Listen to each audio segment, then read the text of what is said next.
Kebijakan Pembangunan Orde Baru. 5. Kebijakan Pembangunan Orde Baru.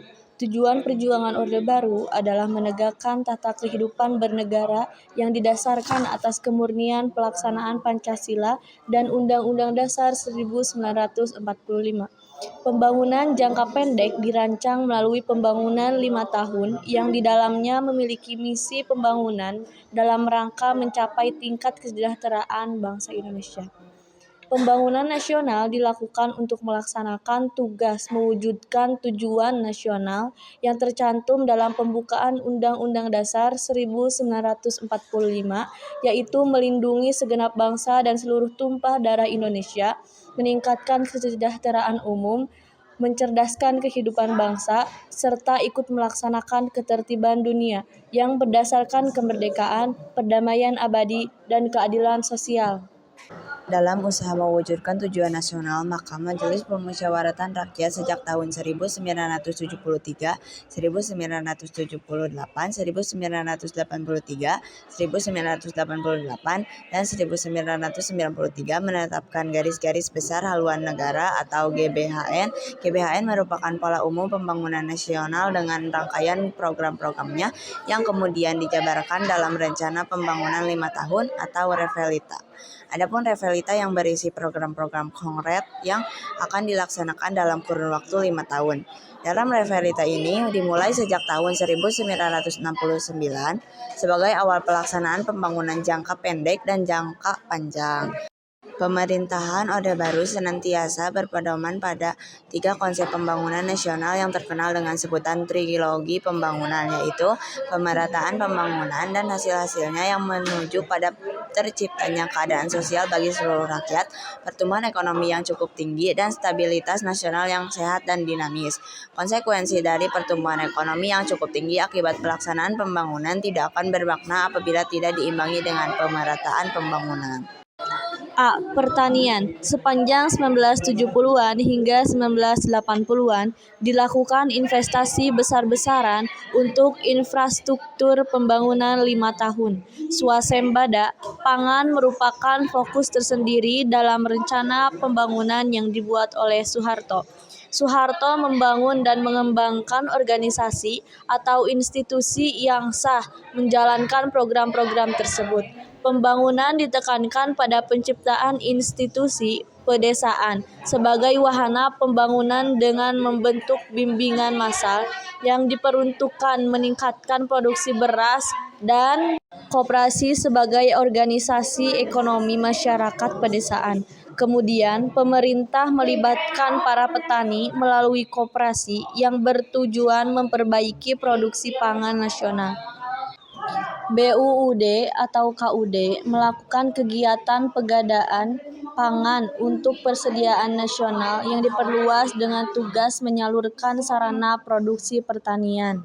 Soeharto juga mengembangkan institusi-institusi yang mendukung pertanian lainnya seperti institusi penelitian seperti BPTP yang berkembang untuk menghasilkan inovasi untuk pengembangan pertanian yang pada masa Soeharto salah satu produknya yang cukup terkenal adalah varietas unggul tahan wereng.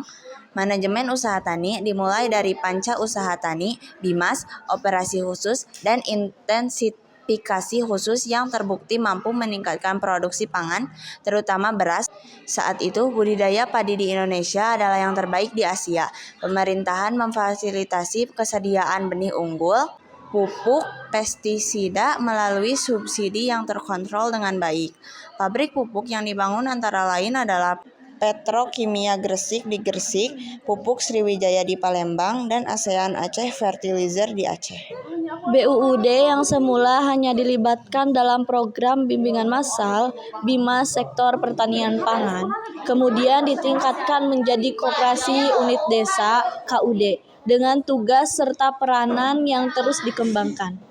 Instruksi Presiden Inpres No. 4 Tahun 1973 yang membentuk wilayah unit desa WILUD pada akhirnya menjadi koperasi unit desa KUD.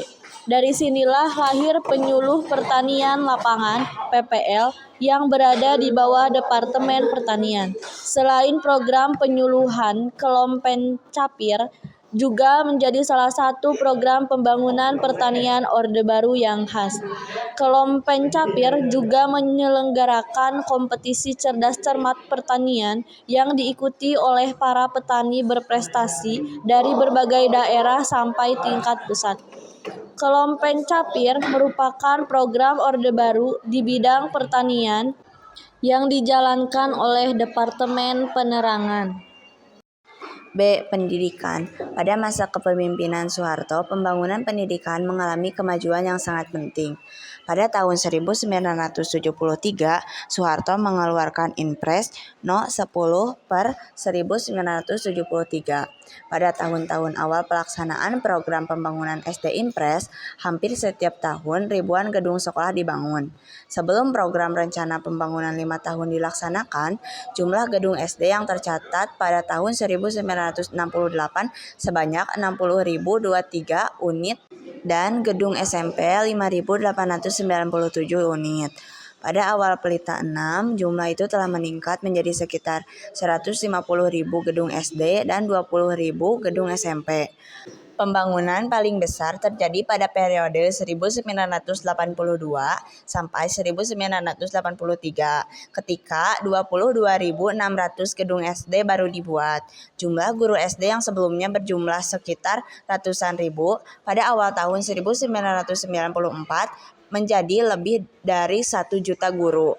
Lonjakan jumlah guru dari puluhan ribu menjadi ratusan ribu juga terjadi pada guru SMP.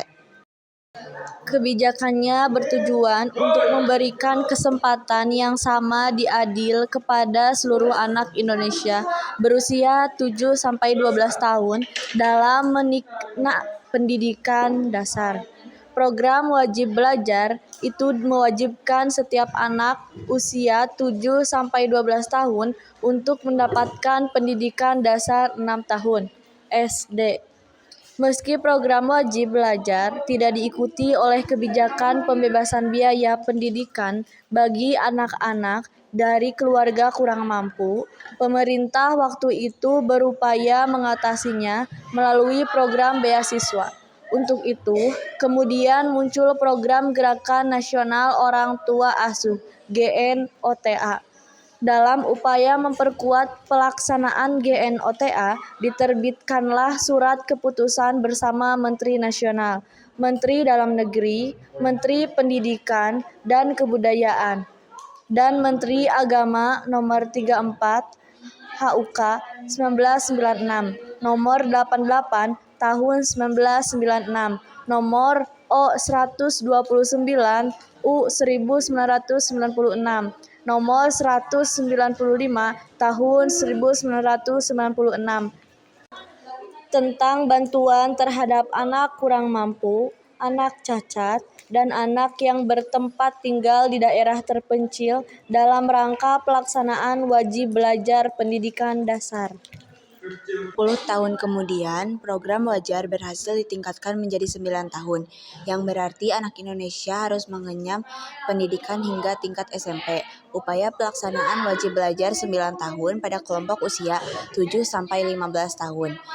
Mulai diresmikan pada pencanangan wajib belajar pendidikan dasar 9 tahun pada 2 Mei 1994. Hal ini disebabkan oleh kenyataan bahwa masih banyak penduduk yang buta huruf. Dalam upaya meningkatkan angka melek huruf, pemerintahan Orde Baru mencanangkan penuntasan buta huruf pada 16 Agustus 1978. Cara yang ditempuh adalah dengan pembentukan kelompok belajar atau kejar. Kejar merupakan program pengenalan huruf dan angka bagi kelompok masyarakat buta huruf yang berusia 10-45 tahun. Salah satunya terlihat dari angka statistik penduduk buta huruf yang menurun. Pada sensus tahun 1971, dari total jumlah penduduk 80 juta jiwa, Indonesia masih memiliki 39,1% penduduk usia 10 tahun ke atas yang berstatus buta huruf. Kesimpulan, pemerintahan baru telah membuat langkah signifikan dalam meningkatkan kondisi kehidupan penduduk dan memajukan pendidikan. Hikmah atau manfaat, kebijakan pembangunan Orde Baru mengajarkan kita pentingnya perencanaan, disiplin, kerja keras, dan kerjasama untuk mencapai tujuan. Sekian, terima kasih.